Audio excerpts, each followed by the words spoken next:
好一个县，连年大旱，10万两白银填进去，连个响都听不到。朕倒要看看，这个叫陆征的狗官，把朕的银子都贪到了哪里去？主子息怒，这平阳县天高皇帝远，地方官难免手脚不干净。您这次微服私访，定能将这群硕鼠一网打尽。怎么回事？外面的路怎么突然平了？停！快停车！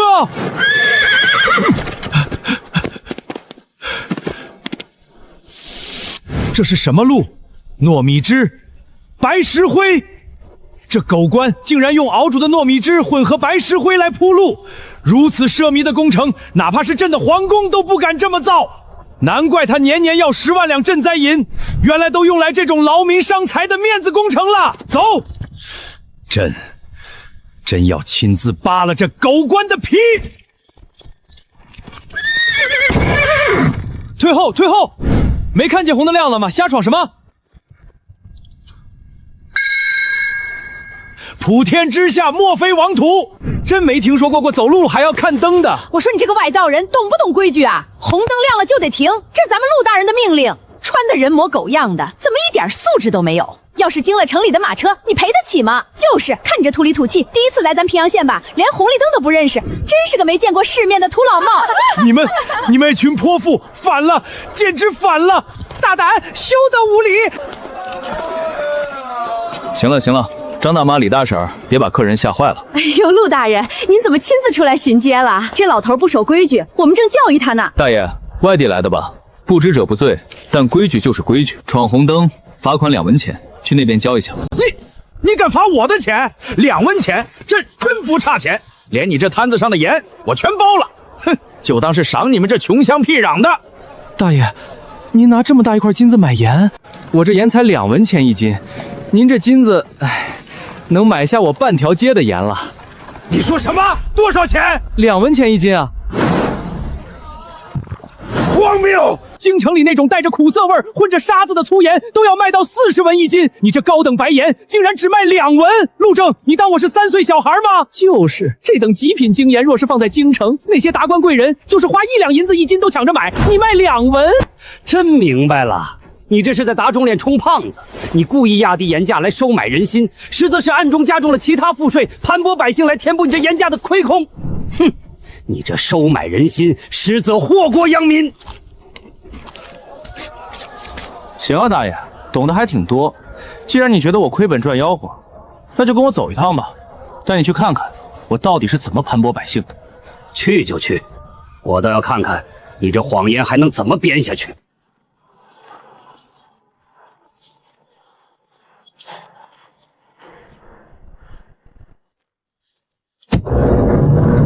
到了。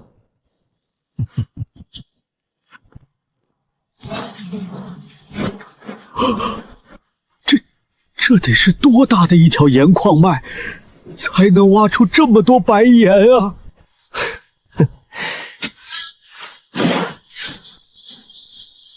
矿脉，大爷，您想多了，这玩意儿要多少有多少，成本几乎就是点木柴钱。看那边，那是引海水进来的分发池，靠太阳晒提高浓度，然后进入这边的过滤池，用木炭和细沙把杂质和毒素过滤掉，最后放进这边的蒸汽锅炉里煮沸结晶，一条流水线下来，海水就变成了你看到的精盐。只要大海不干，我的盐就取之不尽。你到底是个什么怪物？主子，您快看那边！那难道是传说中的龙宫吗？好啊，好你个陆征，真以为你是个奇才，没想到你骨子里还是个穷奢极欲的昏官。你竟然用价值连城的西域水晶来盖房子，就这一扇水晶窗户就抵得上平阳县10年的税收了吧？你还敢说你没贪污灾银？大爷，你这想象力不去写话本，真是屈才了。走吧，再去让你开眼。这不可能！绝对不可能！你这账本是伪造的吧？大钱国库1年的赋税折算下来，丰年也不过270-80万两。你一个小小的平阳县，连年报灾的县，怎么可能赚出2个国库的钱？大爷，报表前面有明细，你自己不会看吗？精盐出口江南各州，玻璃制品远销海外番邦，还有香皂、白糖，白纸黑字写得清清楚楚。你要是不信，我带你去县衙的金库转一圈。不过你得自备速效救心丸，我怕你直接抽过去。每一笔进账，每一笔开销，都用他从未见过的表格形式列得清清楚楚。阿拉伯数字他看不懂，但旁边标注的大写汉字他认得真真切切。看着那一串串天文数字，老李的三观彻底崩塌了。他自以为是个勤政爱民的好皇帝，每天起早贪黑的批阅奏折，省吃俭用，就为了让国库稍微充盈一点。可结果呢？满朝文武天天在他耳边哭穷，年年管他要赈灾银。而在被称为人间地狱的平阳县，一个七品芝麻官，不声不响地赚到了他做梦都不敢想的财富。他终于意识到，满朝文武都在骗他，这哪里是县，这分明是大钱最大的聚宝盆。陆大人，你真乃神人也！有此等生财之道，大钱何愁不行啊？不对，既然你赚了这么多钱，为什么平阳县连个像样的城门都没有？你这县衙也是破破烂烂的。说，这400多万两银子是不是被你私吞了？你藏哪儿了？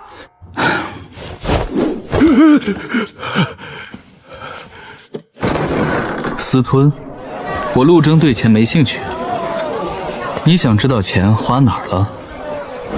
花在他们身上了。带病带伤的去左边领牌子，直接去第一人民医馆看诊抓药。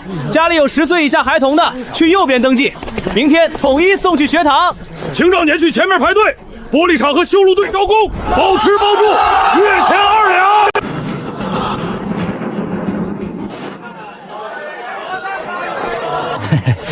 老乡，这看病抓药收了你多少钱？不要钱，咱们陆青天定了规矩，只要是平阳县的籍，或者愿意在平阳县做工的，看病全免费。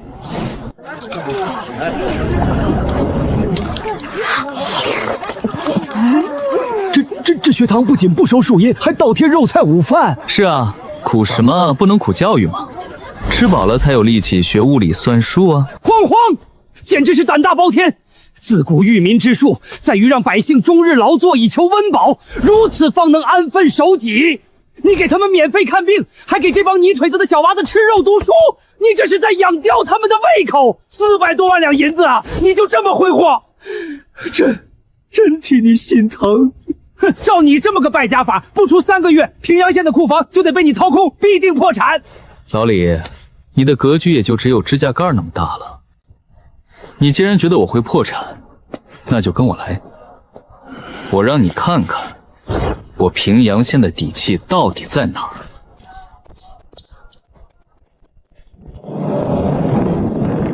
我没理会他的跳脚，直接将他带到城外农田前。此时正值秋收，田野里一片金黄。陆大人，你别怪老夫说话难听，此地土质干瘪，多沙石，乃是下等的劣田。就算你种地再勤快，亩产顶天了也就200斤。你招揽了这么多流民进城，光靠这些破地，你拿什么养活他们？迟早饿出民变。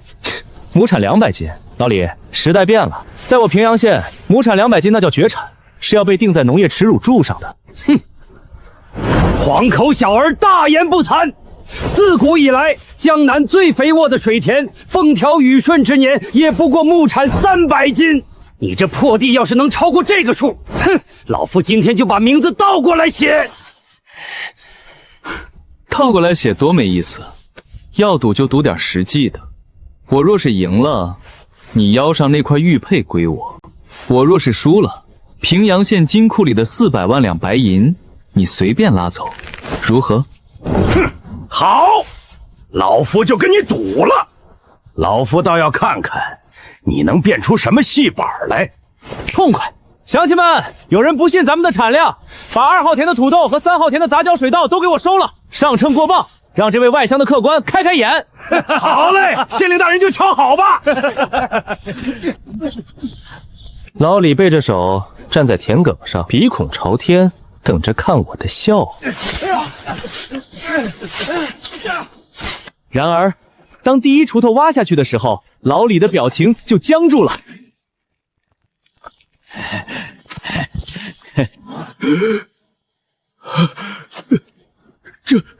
这是何等妖物？为何长在地下还如此巨大？一筐筐硕大的土豆，一车车金黄的稻谷，如同流水般被运到了田头的空地上。老李从一开始的傲慢变成了疑惑。过账！2号田土豆亩产3500斤。3号田杂交水稻亩产1200斤。嗡的一声，仿佛有一记重锤狠狠砸在了老李的天灵盖上。亩产1200斤，这不可能！天佑大钱啊！有了此等神物，我大钱3000万百姓再也不用挨饿了，再也不会有一子而食的人间惨剧了。看着他这副模样，我心里原本的嫌弃倒是少了几分。这老头虽然封建固执，但看得出来，心里还是装着天下苍生的。陆大人，不，陆先生，你立下了不世之功，有此等利国利民的手段，屈居在这小小的平阳县，简直是暴殄天物。老夫愿赌服输，这玉佩是你的了。触手升温，确实是好东西。不过我对这种不能当饭吃的老物件没啥兴趣。拿去，打水漂玩吧。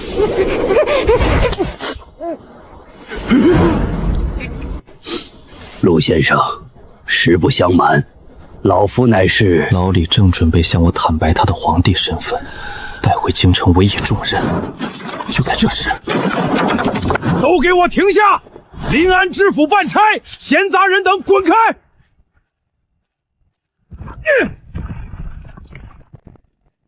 你就是那个姓陆的县令。知府大人有令，平阳县今年连年丰收，这孝敬银必须加倍。另外，把你们那个什么精盐和玻璃的配方原封不动的交出来。放肆！朝廷自有法度，赋税皆有定额，何来加倍的孝敬银？你们这是民国持仗的搜刮民脂民膏，知府算个什么东西，也敢强取豪夺别人的秘方？在这临安府地界，知府大人就是法度。老东西，我看你是活腻歪了。姓陆的，别敬酒不吃吃罚酒。知府大人说了，你若是必不交费和银子，就上报朝廷，说你拥兵自重，以谋反罪论处。到时候大军压境，让你这平阳县鸡犬不留。他转过头，看着满地滚落的土豆，他终于全明白了，为什么平阳县这么富裕，却年年收到暴灾的卷宗。平阳县亩产1000斤的神物，京城连一点都不知道。因为地方官场烂透了，他们结党营私，一手遮天，把这天大的重计捂住，就为了把平阳县当成他们自己的私人提款机。而他这个高高在上的大前天子，竟然被这群杜淳当成瞎子一样蒙骗了这么多年。好一个知府大人，好一个谋反罪！你们好大的胆子！今天老夫倒要看看，谁敢动他一根汗毛！睁开你们的狗眼，看看我是谁！眼看老李气得双眼通红，手已经伸进了怀里，指尖甚至都触碰到了那块象征着大千最高权力的九龙金牌。就在这千钧一发之际，陆上官眼疾手快，一把按住了老李那只微微发抖的手。老李，一把年纪了，火气别这么大，当心脑溢血。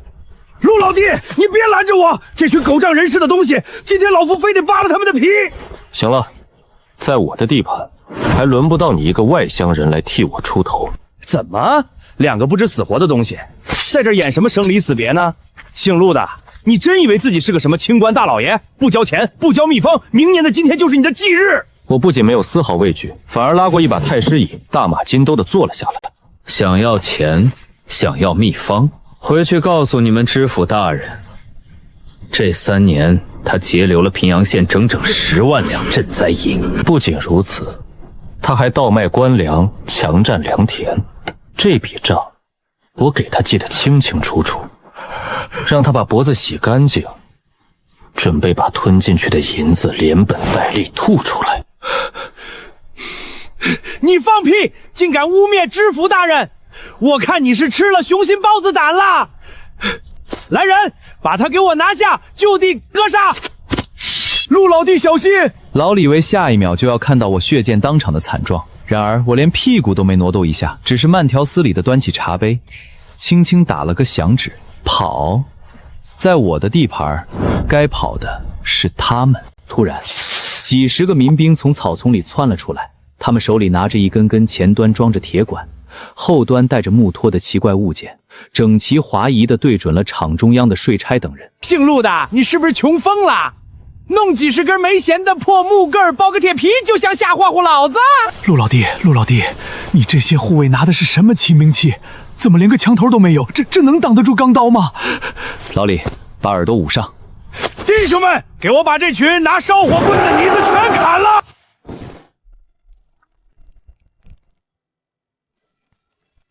税差竟然被这一枪生生吓尿了。老李在一旁看傻了眼，他堂堂大前天子，却从未见过不用弓弦、不用弩机，仅凭一声巨响就能在几十步外把青石板打得粉碎的暗器。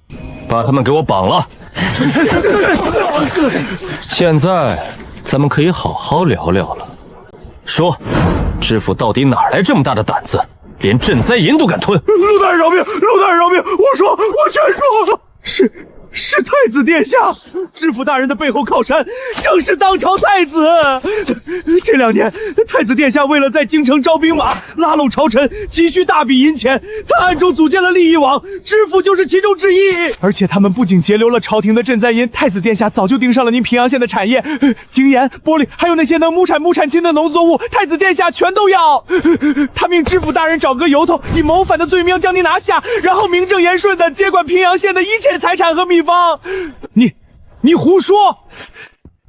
太子乃国之储，受大儒教号，人人孝宽厚，怎么肯干出这种搜刮民脂民膏、强取豪夺的无耻勾当？你这狗奴才，到临头还敢攀咬东宫！老头，我没胡说啊！知府大人书房里还有太子的密信呢，这在临安府上层根本就不是秘密，要不然谁有通天的本事，能把平阳县的消息捂得死死的，让京城连个屁都闻不到？他最疼爱的儿子，准备将这大钱江山托付的储君，竟然是这大钱最大的蛀虫。满朝文武的欺瞒，地方官僚的跋扈，根源全都在东宫。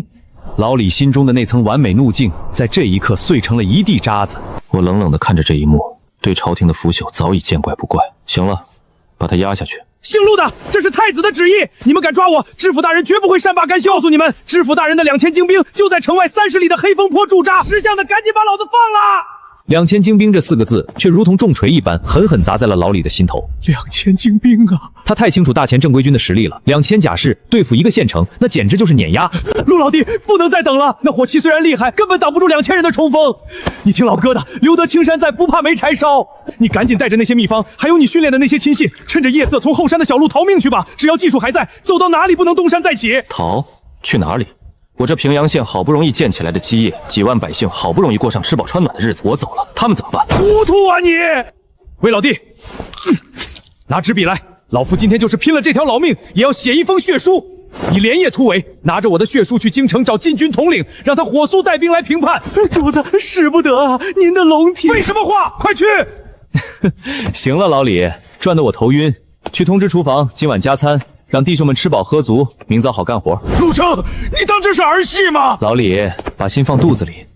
走，趁着天还没黑，我带你去看看我修的城防工程。他心里早就做好了最坏的打算。一个穷乡僻壤的县城，能有什么像样的城防？无非就是几堵夯土墙，上面堆点破烂的滚木裂石。在2000精兵面前，这种防御连半个时辰都撑不住。这是何物？老李，看清楚了。距离城墙50步外，那是一道宽3丈、深2丈的壕沟，沟底倒插着削尖的竹签。想要填平它，知府得拿人命来填。再看壕沟内侧，那叫铁丝网，上面全是锋利的倒刺，战马冲不过来，步兵如果硬碰，就会被挂在上面，变成活靶子。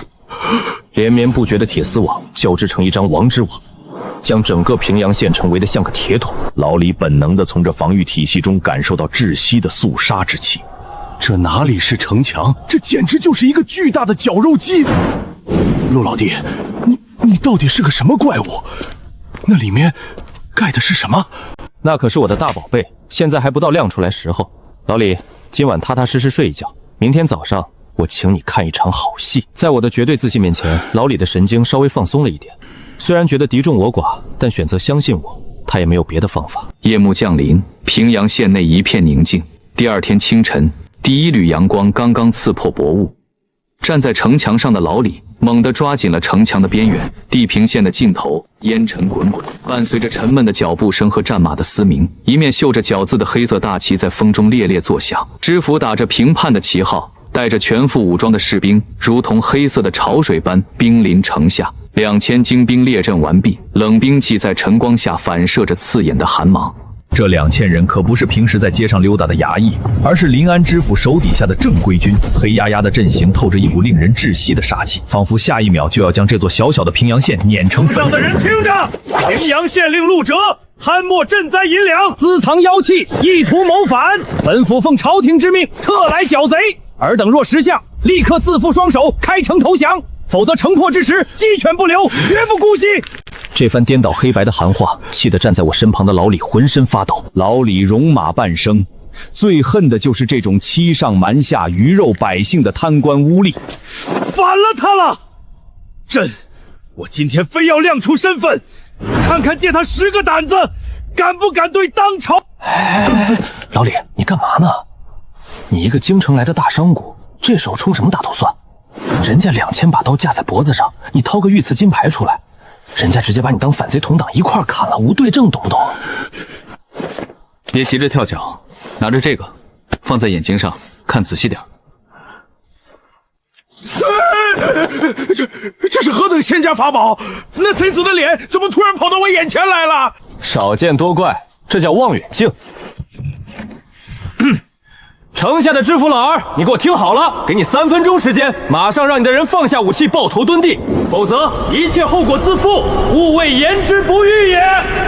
到临头还敢虚张声势，给我擂鼓，全军攻城！凭借老李多年的军事经验，这种规模的攻城战，平阳县这点没有重型防御器械的兵力，绝对撑不过1炷香的时间。陆老弟，敌军逼近了，快下令放箭啊！我看着他们，犹如在看一群即将踏入屠宰场的猎物。放箭？我平阳县可没有那种落后的玩意儿。全体都有，举枪，瞄准，开火！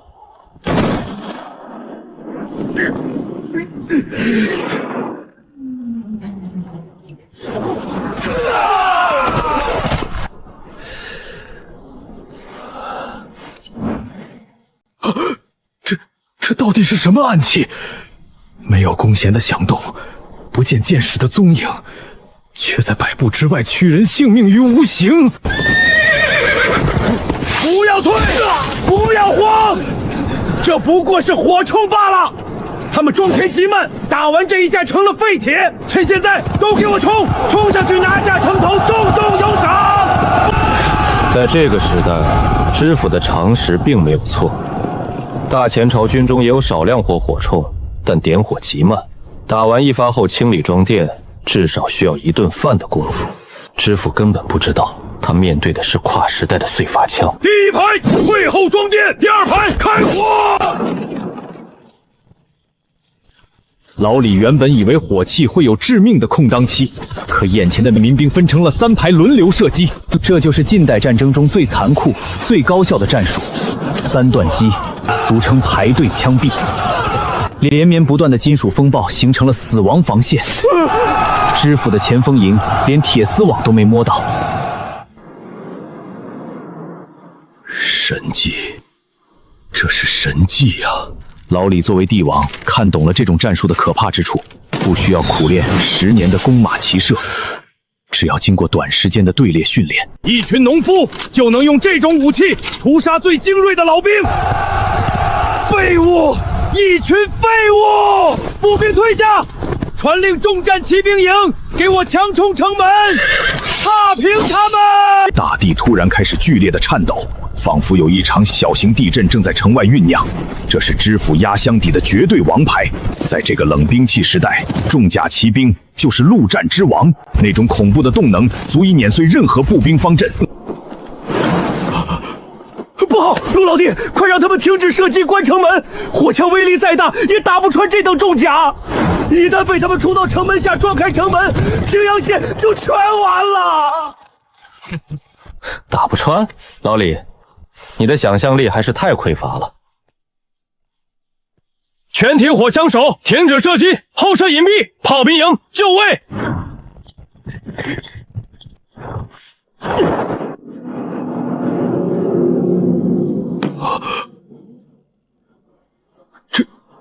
这是何等巨物！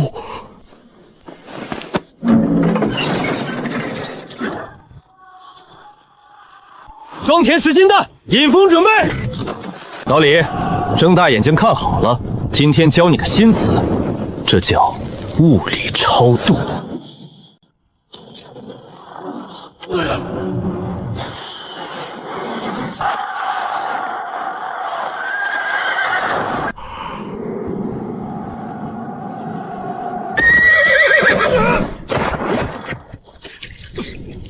战斗结束的比我想象中还要快。我原本以为这2000人怎么也能撑个半炷香，或者好歹冲到壕沟边比划几下。结果呢，他们在火炮和排枪的联合绞杀下，连平阳县城墙的砖头灰都没摸到，就彻底土崩瓦解了。打开城门，出去打扫战场，降者不杀，顽抗者就地正法。另外，把那条大鱼给我捞回来。是。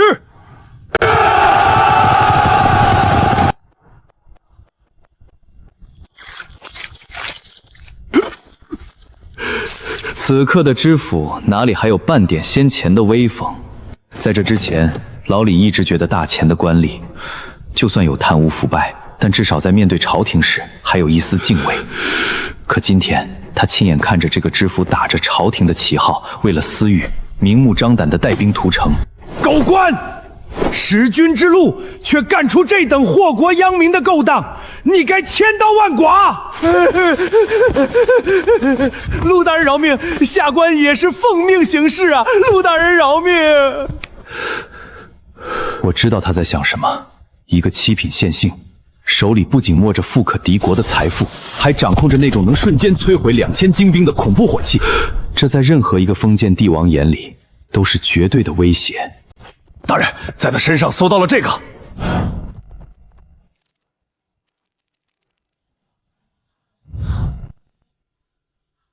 主子，信是东宫太子写给知府的亲笔信，上面写得清清楚楚，太子已经得知了平阳县拥有制盐、玻璃和高产农作物的全部秘密。面对这等足以买下整个大钱的巨大财富，太子决定不再遮掩，准备在3天后发动兵变，逼宫篡位。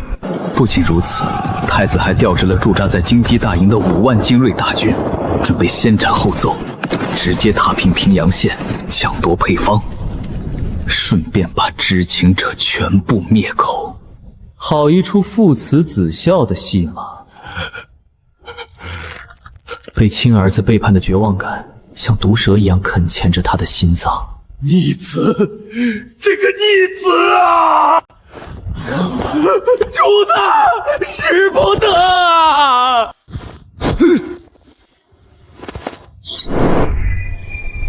陆大人，朕不装了，朕乃大前天子李承乾。朕原本以为大钱四海升平，却不知朝政早已腐败至此。那逆子不仅蒙蔽圣听，如今更是要弑父篡位。只要你肯出兵逆，用你那些可怕的火器帮朕杀回京城，高官厚禄、王侯范将，任你挑选。此时此刻，君臣身份明牌，但在实质上，他这个落难皇帝成了求我办事的弱势方，而我成了掌控全局的大佬。行了，老李，赶紧起来吧，地上凉。我早看出来了。你早看出来了？废话，哪有普通老头随手掏御赐金牌打赌的？哪有普通人动不动就把朕挂在嘴边的？还有你旁边那个老魏，嗓门尖的能刺破玻璃，一听就是宫里出来的。陆爱卿，既然你早知道了，那朕也不废话了。5万大军不日将至，你城墙上那5万神威大将军炮到底能挡得住吗？5门炮挡5万人，你当我是神仙，还是当对面5万人全都是木头桩子排队让我炸？完了，5万精锐啊！平阳县城墙再坚固，也挡不住这么多人日夜攻打。大钱江山真要毁在那个逆子手里了。老李，你知道太子为什么敢造反吗？因为他贪得无厌，因为他大逆不道。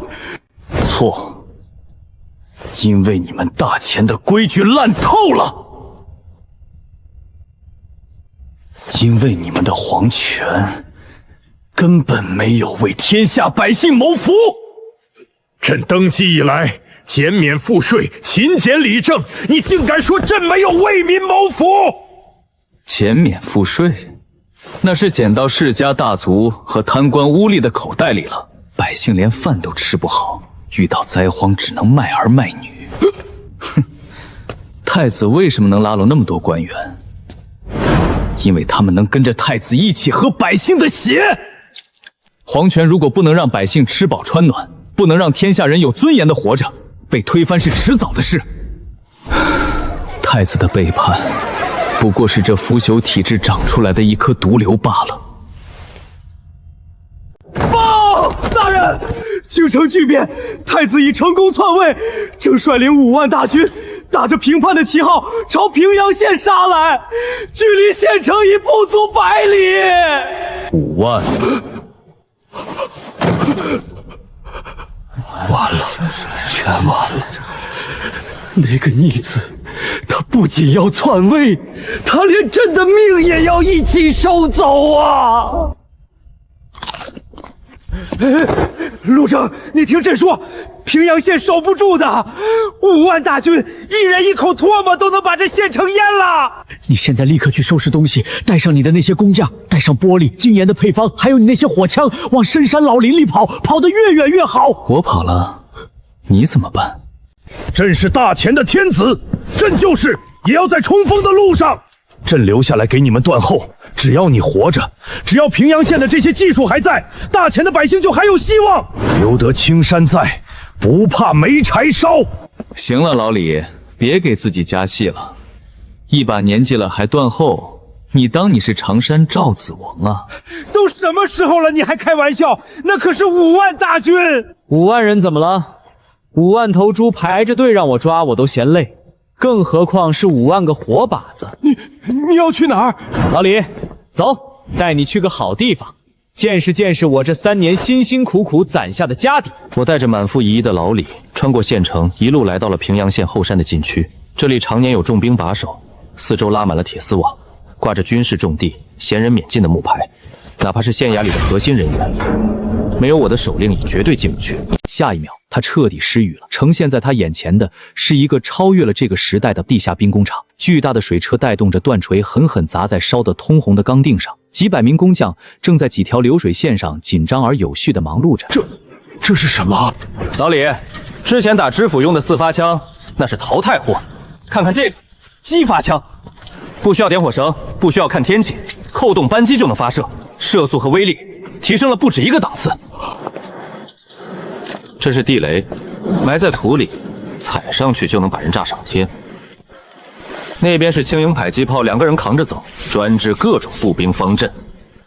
老李看着这琳琅满目的杀气，之前的绝望早已被抛到了九霄云外，取而代之的是一种难以抑制的狂喜。天哪！陆征，你到底瞒了朕多少事情？穷则战术穿插，富则火力覆盖。我这3年勒紧裤腰带搞工业，可不是为了给人当提款机的。5万人算什么？只要弹药管够，别说5万，就是10万，我也能把他们轰成灰。现在该我们去城墙上布置会场，迎接我们的太子殿下了。3天后，太子的5万大军终于兵临城下。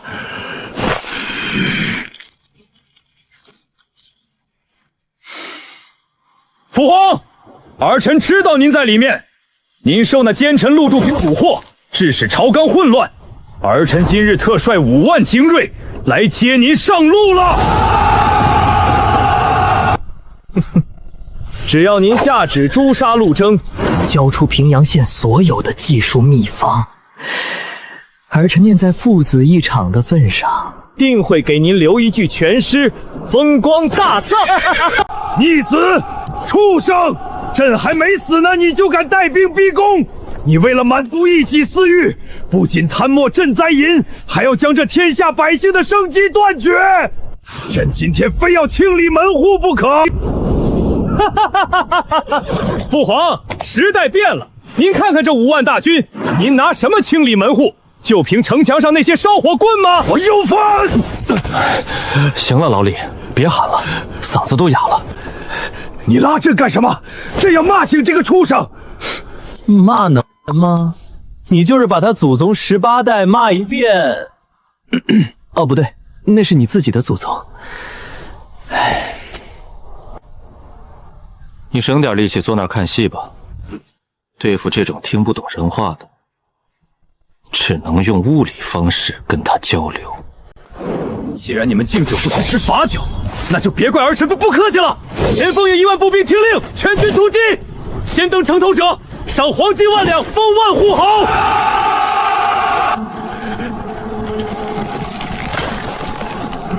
陆征，他们冲过来了！开炮啊！快开枪啊！急什么？让敌人再飞一会儿。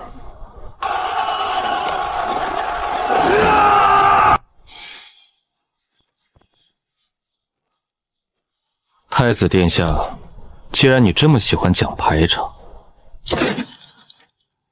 那就欢迎来到工业时代。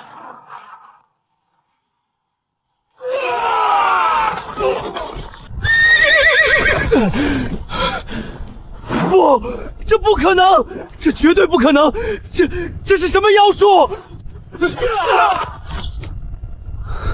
逃跑者，杀无赦！中军2万重装步兵听令，给本宫继续冲锋！他们已经没有暗器了，踏平平阳县，活捉陆昭！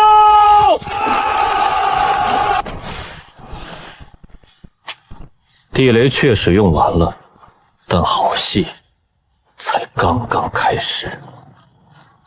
城墙下2万重装步兵的脚步声如同沉闷的雷鸣，他们踩着前锋营留下的焦土与残骸。地雷阵用完了，给我冲！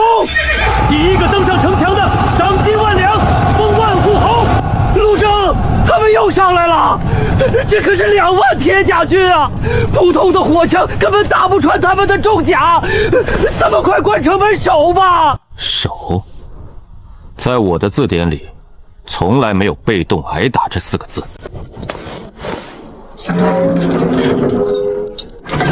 是吗？那就让你们见识一下，什么叫真正的降维打击。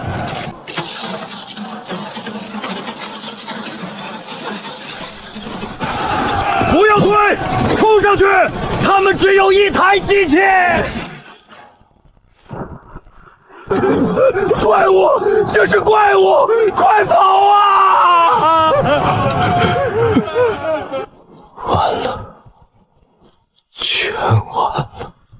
殿下，大势已去，快走吧！再不走就来不及了。只要能逃回京城，我手里还有3万禁军。陆征，父皇，你们给本宫等着！今日之辱，他日必百倍奉还！陆征，逆子要跑，快派骑兵去追！绝不能让他逃回京城，否则后患无穷。哼，追，2条腿的怎么追4条腿的？再说了，我平阳县可养不起骑兵。那怎么办？难道就这么眼睁睁看着他跑了？这是我兵工厂里刚刚下线的新玩具，轻型迫击炮。目标正前方，距离1200米，风向东南，风速3级，正在高速移动。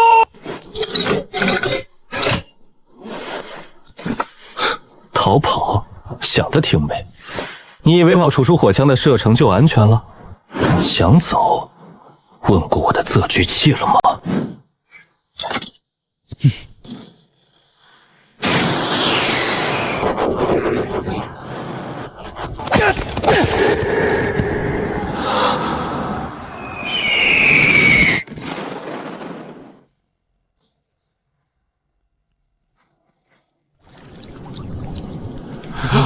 看到主帅生死不定，残存的叛军彻底丧失了抵抗的意志，他们纷纷扔下手中的武器，齐刷刷地瘫坐在泥泞的战场上，瑟瑟发抖地等待着命运的审判。战斗结束的比任何人想象的都要快。5万气势汹汹的平叛大军，如今已经分崩离析。县令大人，贼首抓到了！看着地上那张熟悉的脸，老李的心中五味杂陈，有愤怒，有痛心，有失望，也有一丝作为父亲的悲凉。他曾想把这万里江山完完整整地交到这个儿子手里，可换来的却是刀剑相向，逼宫篡位。传朕旨意，太子大逆不道，起兵谋反，即日起废除太子之位，褫夺一切封号，打入死牢。老李看着这些见风使舵的墙头草，厉声斥责他们贪生怕死，趋炎附势。这一刻，老李重新确立了绝对的皇帝威严，但所有人都清楚，这份威严并不是来自于他身上的龙袍，而是站在他身边那个年轻县令以及城墙上那些枪炮之上。没有我的火力支持，老李早就成了太子脚下的烂泥。陆爱卿，你救了朕，也救了大钱。随朕回京，朕要拜你为大前宰相，封异姓王。从今往后，这天下朕与你共治。老李这句话一落地，现场陷入了死寂，官员们都倒吸一口凉气，这简直是把半个龙椅直接搬到了我陆征的屁股底下。百官们虽然畏惧我手里的火枪大炮，但在他们看来，我这个子县令肯定会激动的大呼万岁，接旨吧！陛下，您的好意我心领了，但这官我不当，这宰相的位子谁爱当谁当，我没兴趣。陆征，你莫不是在跟朕开玩笑？这可是宰相，是异姓王，你立下如此奇功，难道嫌赏赐太少？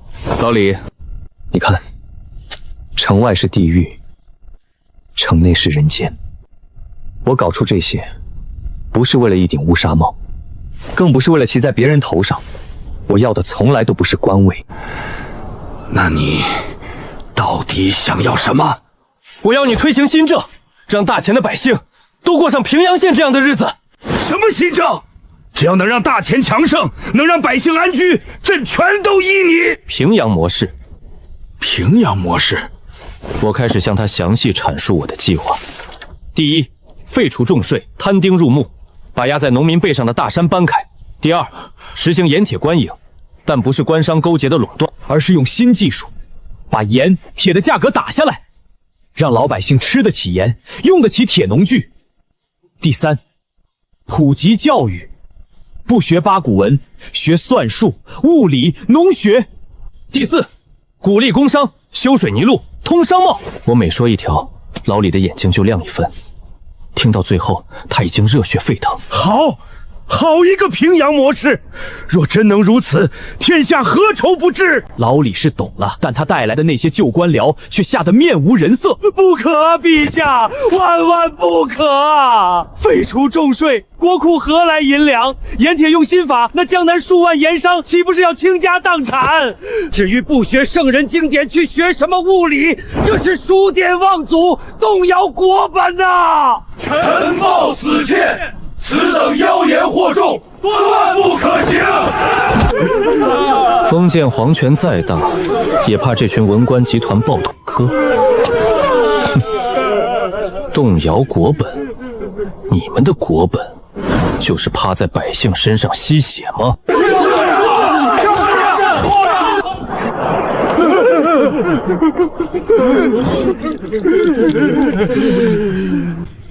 谁反对，就让他先试试这火器的威力。哼，道理讲不通，我就用物理跟你们讲。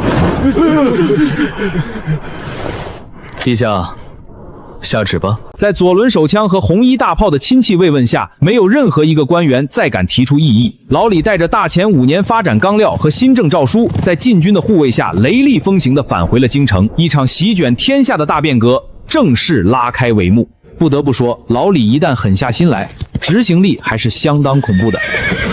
短短2个月，平阳县的先进技术就像决堤的洪水，汹涌地冲向大前每一个角落。最先受到冲击的是盐价，紧接着是玻璃、香皂、新式离器。这些曾经只有达官贵人享用的奢侈品，迅速走进了寻常百姓家。平阳县的工业化降维打击，彻底摧毁了大钱原有的市场价格体系，底层百姓欢呼雀跃，大钱的民心冲前凝聚。但与此同时，这套新政也彻底挖断了全国最大利益集团的根基。那些靠垄断粗盐发家的世家财阀，那些靠兼并土地放贷的地方豪绅，那些在封地里作威作福的藩王，眼睁睁看着自己手里的盐狱变成废纸，看着店亩因为新风气和免税纷纷独立，他们极度的发狂，愤怒的想要吃人。新政将全天下的势力劈成了两半，一半是拥护我和我的底层百姓，另一半是对我们恨之入骨的旧势力。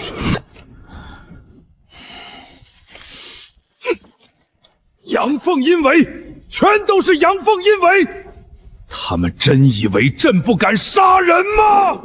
陛下息怒，这新政动了太多人的钱袋子，下面的人有怨言也是难免的。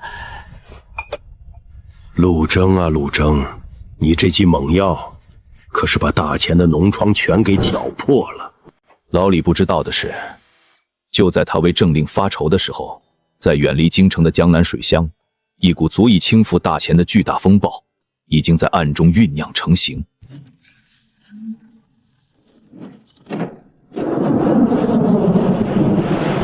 2文钱，他的2文钱已经禁盐。老子手里囤的300万引粗盐，现在连喂猪都没人要，这皇帝老儿是疯了吗？可不是嘛！还有那什么摊丁入邑，本王封地里的那些泥腿子，现在都敢跟管家顶嘴了，说朝廷免了他们的税。这天下到底是李家的天下，还是那群贱民的天下？诸位王兄，稍安勿躁。皇上以前虽然也防着咱们，但绝不敢动咱们的根本。如今这般形势，全是因为平阳县那个叫陆征的妖孽。对，就是那个陆征。听说那小子会妖法，不仅蛊惑了皇上，还弄出些什么会喷火的铁管子，硬生生把太子的5万大军给毁了。什么妖法火器，不过是奇迹湾罢了。太子那是轻敌冒进，加上京城禁军都是些没见过血的软脚侠。咱们八家手里的，那可都是常年剿匪戍边的百战精锐。皇上被奸臣蒙蔽，心智已失。咱们身为大钱宗室，理应挺身而出。本王提议，咱们8家联合起兵，以清君侧、诛陆征为名，挥师京城。只要废了新政，杀了那妖孽，这大钱的规矩还是咱们说了算。好，清君侧，诛妖孽。断人财路如杀人父母。既然老李不给他们留活路，那就别怪他们掀桌子了。一场针对新政的武装叛乱就此定下基调。当夜，8大藩王各自秘密返回封地，开始疯狂调兵遣将。新政推行还不到3个月，一个震动天下的消息：800里加急传向京城。报！800里加急，8大藩王联合起兵，打着清君侧、诛陆征的旗号，集结20万大军，以连扩江南16州，叛军前锋，直逼京城。这道消息如同晴天霹雳，瞬间劈碎了刚刚焐热的盛世美梦。那可是20万常年戍边剿匪的精锐，绝望的情绪在大殿内蔓延。就在这时，老李的脑海中突然闪过一个画面。老魏，快！备最快的马，带上朕的血生纸，去平阳县求陆征发兵救驾。而此时，远在千里之外的平阳县却是一派截然不同的景象。正是春耕时节，微风拂过水田，荡起层层涟漪。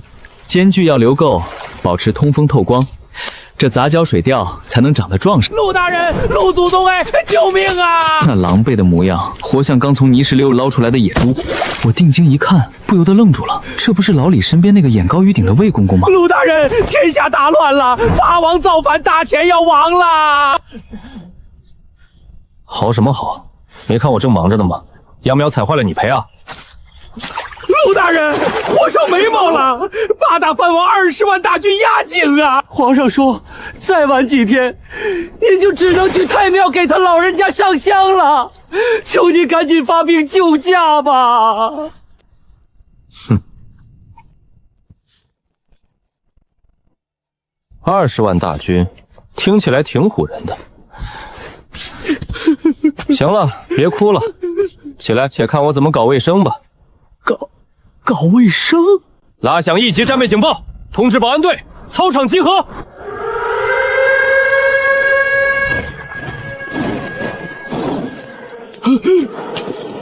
不到1炷香的时间，平阳县后山的秘密大操场上，2000名士兵已经列阵完毕。陆大人，你不会就打算靠这2000个连甲胄都没有的泥腿子去打20万虎狼蜘蛛吧？这简直是螳臂当车啊！经过我3年的魔鬼训练和军功升级，这支保安队早就脱胎换骨。他们手里拿的不再是老式的4发枪，而是最新研发的后膛激发枪。那些铁轱辘车上盖着的是兵工厂最新下线的野战轻重火炮。弟兄们，江南那帮吸血鬼藩王造反了！他们眼红咱们的日子过得太好，想废了新政，把咱们手里的土地抢走，让咱们重新回去给他们当牛做马。有人不想让咱们过好日子，要砸咱们的饭碗，怎么办？击溃他们！击溃他们！击溃他们！2000个喉咙同时发出怒吼，声音震碎了天际的浮云。全军开法，目标京城，去给这帮封建余孽送个粥。2000人的现代化合成营浩浩荡荡地开出了平阳县。一路上，魏公公坐在我的指挥车里，眼睛瞪得比铜铃还大。他本以为带着这堆铁疙瘩行军，一天能走30里就算是神速了。可他哪里知道，我早就把平阳县到京城的官道铺成了平平整整的水泥链。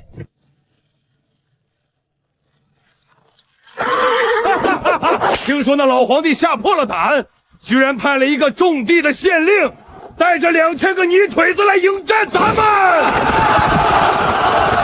在他们眼里，重装骑兵就是陆战之王。平原上的步兵遇到他们，就像丢进绞肉机里的嫩肉。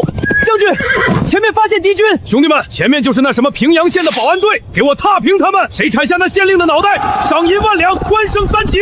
当我用望远镜看到地平线上的钢铁洪流时，1万重骑兵，马蹄声如滚滚闷雷，连大地都在颤抖。完了！平原遭遇铁骑，连个躲的地方都没有。2000名保安队士兵没有任何慌乱，连传统的圆阵都没摆。哈哈哈哈哈！那群泥腿子是吓傻了吧？冲过去碾碎他们，一个不留！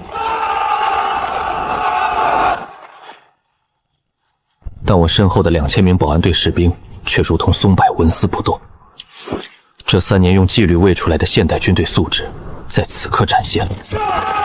600步，500步，300步，距离合适，炮兵营准备，徐进弹幕射击，给我狠狠的洗地，开炮！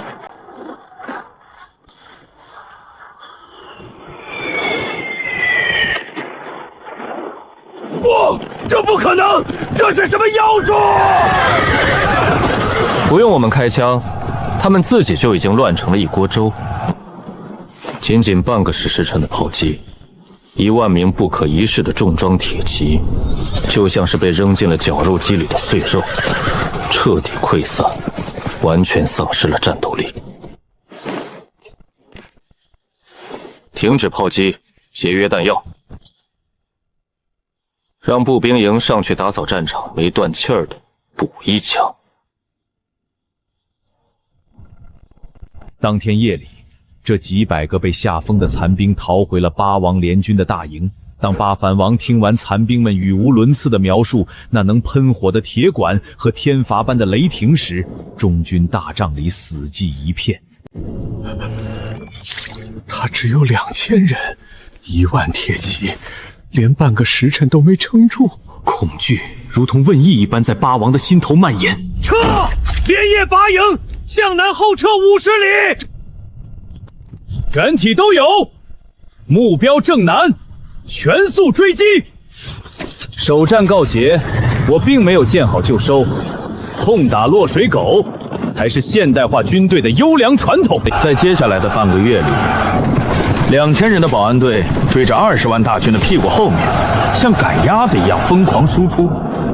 途中敌军企图利用地形，在峡谷口摆下了一个极其复杂的8门金锁阵，准备把我们包饺子。我连望远镜都懒得拿，直接让炮兵营推上10门野战炮，对着阵眼轰了10分钟。什么生门死门，在开花弹面前，全他妈路一条。冷兵器时代的军队对士气的依赖极高，当他们发现自己连敌人的面都见不到，就会被从天而降的炮弹炸成碎片；当他们发现自己引以为傲的弓箭射程连敌人火枪的一半都不到时，崩溃是必然的。更让他们绝望的是我们那跨时代的机动力和后勤保障。他们饿着肚子在泥地里跑，我们坐在车上吃着红烧肉追。短短半个月，8王联军被我惩戒制的打散。沿途的百姓看到曾经作威作福的叛军，像丧家之犬一样逃窜，而追击他们的，竟然是传闻中那位推行新政免除赋税的陆大人。全都自发地站在路边欢呼，甚至有人推着独轮车要给我们送军粮。天下人对我的保安队，从一开始的嘲笑，彻底变成了深深的敬畏。20万大军跑着跑着就散了，降的降，逃的逃。8大藩王坐在颠簸的马车里，看着身边越来越少的兵马，终于意识到野战是绝对不可能赢的，不能再这么跑下去了，再跑全军覆没。壮士断腕，把剩下的步兵全扔在后面阻击，我们带着10万精锐退守镇南关。只要进了镇南关，他的火器就没用了。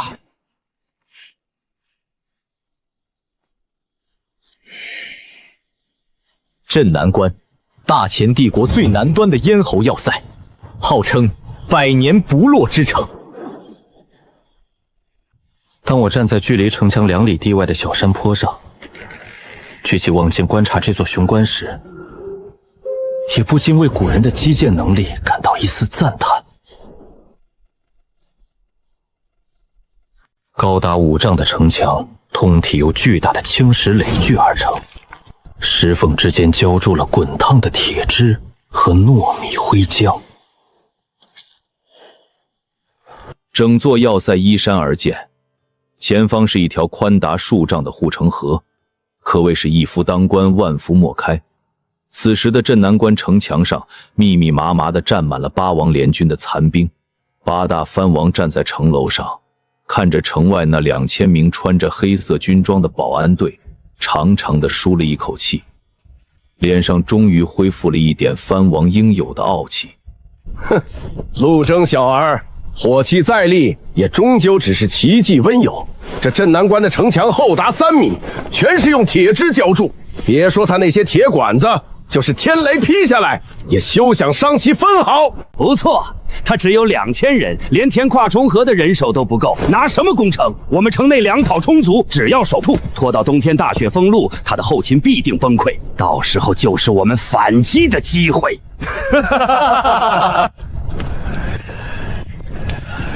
8王以为找到了保命的绝对屏障，竟然还在城墙上摆起了酒席，企图稳定军心。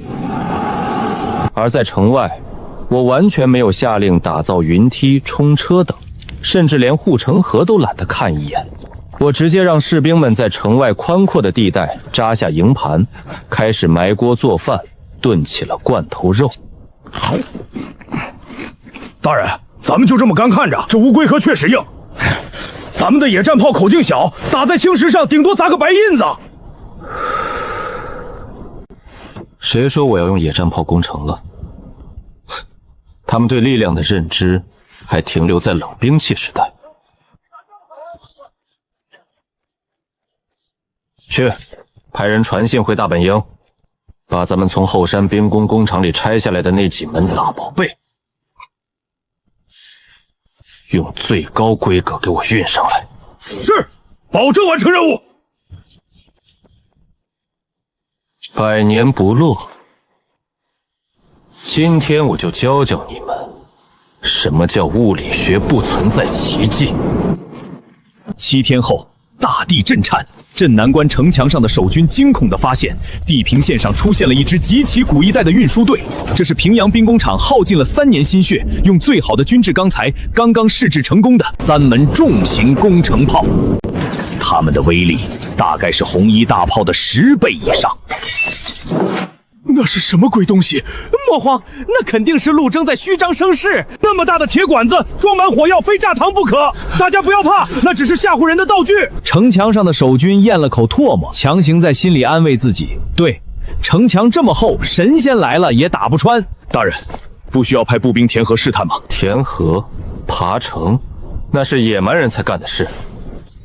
重炮连，目标正前方主城墙角楼。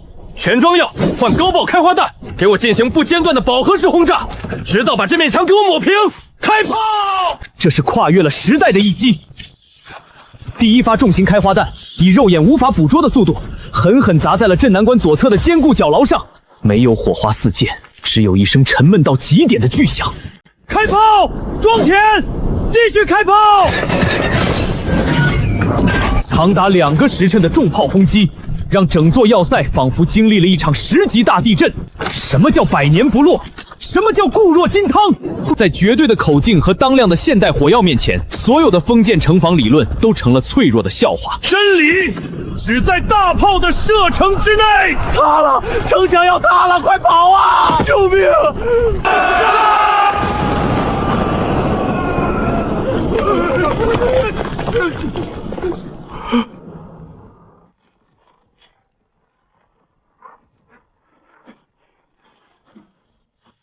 城墙倒塌的瞬间，要塞内部彻底失控。驻守在城门口的数万大军为了逃命，发生了大规模的哗变。他们互相推搡、踩踏，甚至拔刀相向，只为了抢夺向后方逃跑的路线。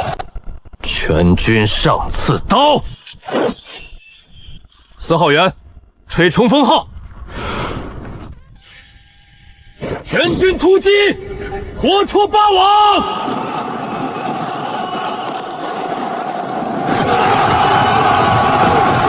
那些平日里作威作福的八王联军，此刻早就被大炮轰破了胆。看着我们闪烁着寒光的刺刀，他们连举起武器的勇气都没有，成片成片的丢下刀枪，跪在地上双手抱头。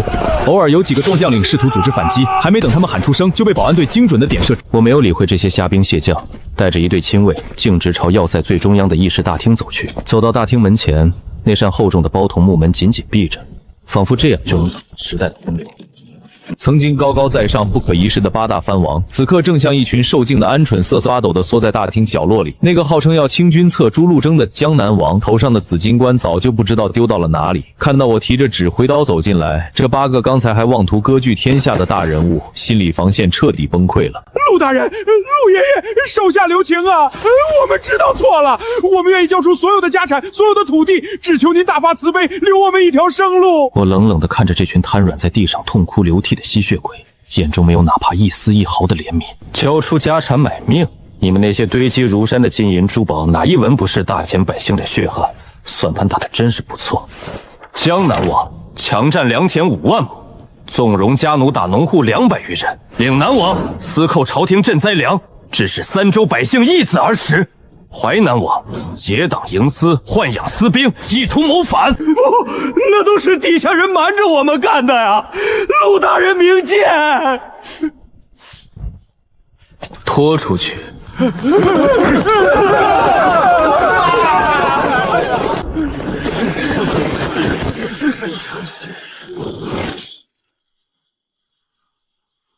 预备！陆征，你敢杀皇亲国戚，你不得好！开火！这几声枪响，彻底击碎了压在大钱百姓头上1000年的封建枷锁。全场先是的寂静，随后爆发出了震耳欲聋的欢呼声。天下再也没有人敢质疑新政的推行了。旧势力在物理意义上被连根拔起。接下来的几天，我下令全面查抄八王的封地府邸，掏没的巨额金银财宝、古玩字画，竟然装满了整整800辆大车，把这些民脂民膏全部押送回京，一分不少的投入到全国的基建和义务教育里去。全军听令，班师回朝。八王伏诛，20万叛军被灭的消息，如同长了翅膀一样传到京城。据说老李接到800里家集结报的那天，激动的连鞋都没穿，光着脚跑到太庙里，对着列祖列宗的牌位砰砰磕了3个响头，哭得像个200斤的孩子。当我的保安队押送着800辆大车的战利品，浩浩荡荡抵达京城外30里的时候，眼前的镇长连我都吓了一跳。老李穿着最隆重的明黄色龙袍，竟然亲自率领着文武百官出城30里来迎接我。我刚一起马露面，那些曾经在朝堂上指着鼻子骂我乱臣贼子、反对新政的旧官僚们，此刻就像见到了活祖宗一样，他们齐刷刷的躬身作揖，把头埋得很低，连大气都不敢喘，生怕我顺手给他们也来上一枪。陆爱卿，大前的青天白玉柱啊！因为我的这场胜利，皇权得到了空前的巩固，老李再也不用看那些世家大族的脸色了，而我也成了大前毫无争议的无冕之王。陛下，臣幸不辱命。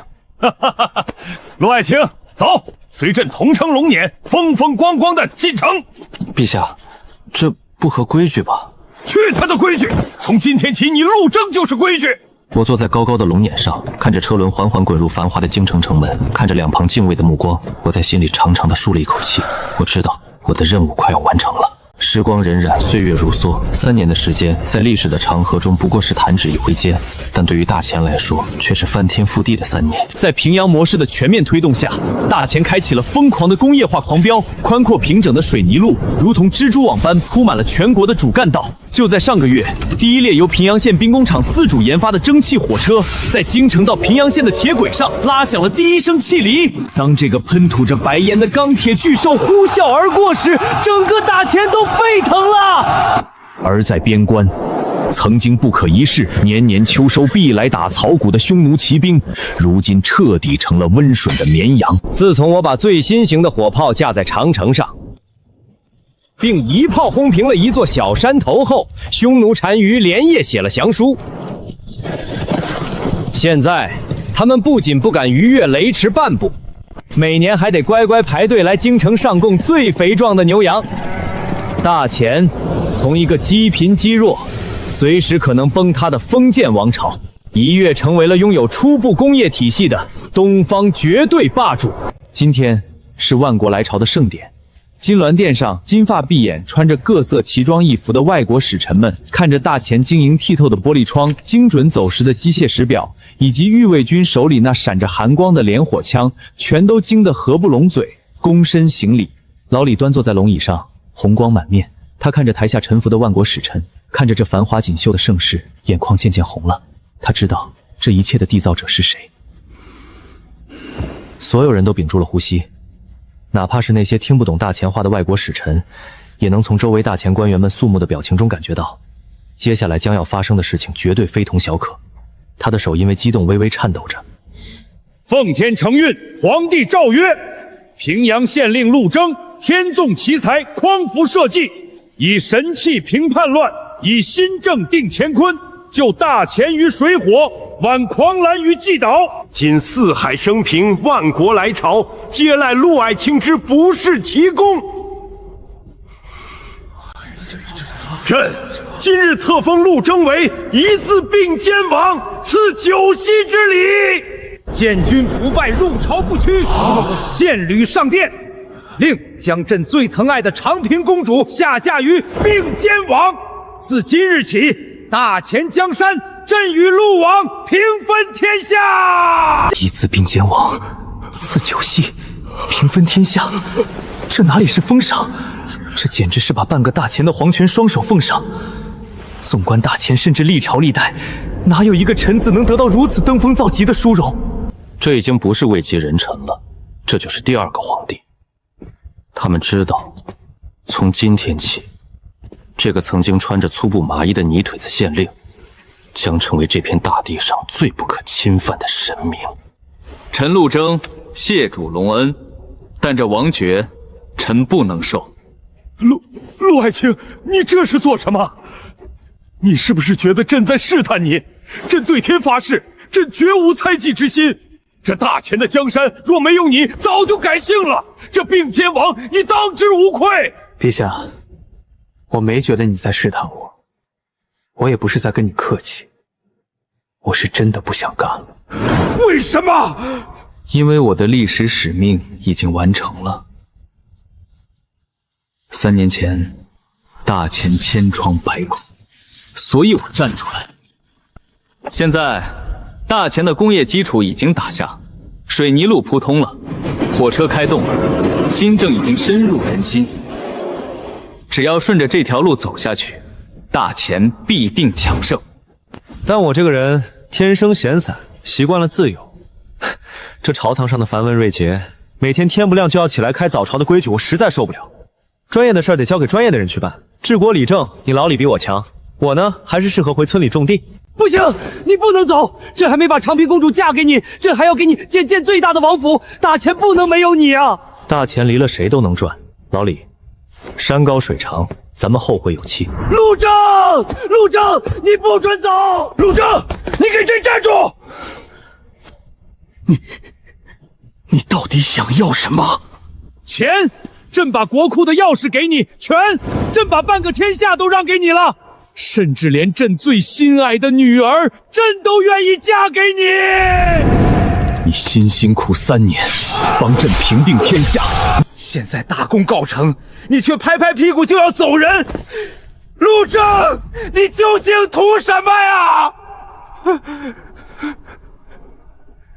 他无法理解我的境界，所以他急切地想要一个答案，一个能说服他那套传统帝王逻辑的答案。老李，你听，听什么？听着墙外的声音，微风拂过，将宫墙外的声音隐隐约约送到这里。那是大钱最真实的声音，是老李平时很少倾听的声音。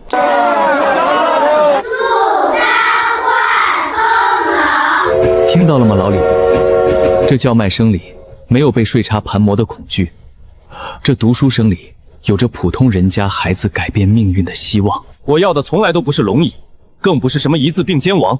我做这一切只是为了天下苍生能吃饱穿暖，不受世家财阀欺凌，能像个人一样有尊严的活着。老李，你记住，这天下从来不是你老李家的一家之天下，而是天下人的天下。皇权只是管理天下的工具，而不是枷锁。天下人的天下，老李如遭雷击，这几个字砸在他心头，砸碎了他最后的傲慢。他终于明白了我为什么不要王爵。好好干，别让我失望。如果你哪天忘了初心，成了鱼肉百姓的昏君，或者纵容底下的贪官污吏胡作非为，我留在平阳县的大炮依然会响。真理永远在我的射程之内。走了，别送。我把那泼天的富贵和至高的权力永远地留在了身后。伴随着汽笛长鸣，蒸汽火车缓缓驶出了火车站。我透过明净的车筐，最后看了一眼这座帝都。大人，咱们这就真的回去了？皇上连一字并肩王都给您备好了，您就这么撒手不管了？满朝文武估计都没回过神呢。官当的再大，也不如自己痛快来的实在。距离太远，我看不清他脸上的表情，但我能感觉到他的目光一直追随着这列火车。我看到那个高高在上的大前天子对着火车的方向深深地鞠了一躬。这一躬拜的是我给他留下的强国富民的大道。在此后的几十年里，他成了一个工作狂，将大钱推向了一个前所未有的盛世。而关于我的传说则被写进了书里，一个砸碎旧时代枷锁的布衣宰相。几天后，伴随着一阵熟悉的刹车声，火车缓缓减速。我再次回到了那个让我梦开始的地方——平阳县。我提着简单的行李，谢绝了所有的护送，轻车熟路地穿过几条小巷，回到了我最初住的那个小院子。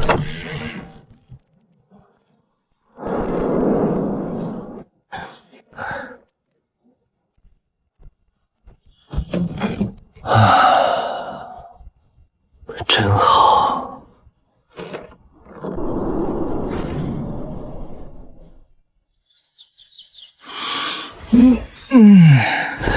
这一觉，我睡得比在京城任何一天都要踏实。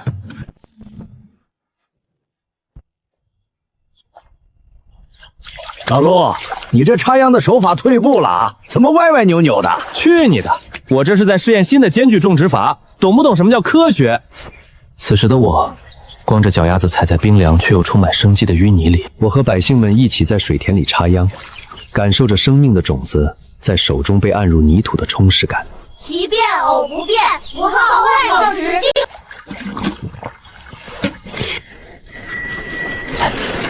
陆大人，京城来的加急件。不用猜，定是老李写的。老陆，你走的倒是干净，把烂摊子全丢给朕。那礼部尚书又来死谏，朕差点拔枪崩了他。要不是想起你说依法治国，朕早把他发配宁古塔了。对了，你给我的蒸汽轮船图纸公布那帮饭桶，总算是摸出门道了。朕亲自去坐船厂看了，咱大前第一艘铁甲舰已经下水了。那家伙一炮能在海面上炸出个小山包。匈奴那边现在连个屁都不敢放。平阳的葡萄该熟了吧？朕的御茶园里刚进贡了极品的明前龙井，你什么时候回来陪朕喝杯茶？这偌大的京城，连个敢跟朕拍桌子对骂的人都没有，没劲透了。这个老李当了千古一帝，骨子里还是那个喜欢跟我打赌、跟我较劲儿的小老头。打住，接着！君臣之间早已不需要那些繁文锐节，我们变成了真正的笔友和知己。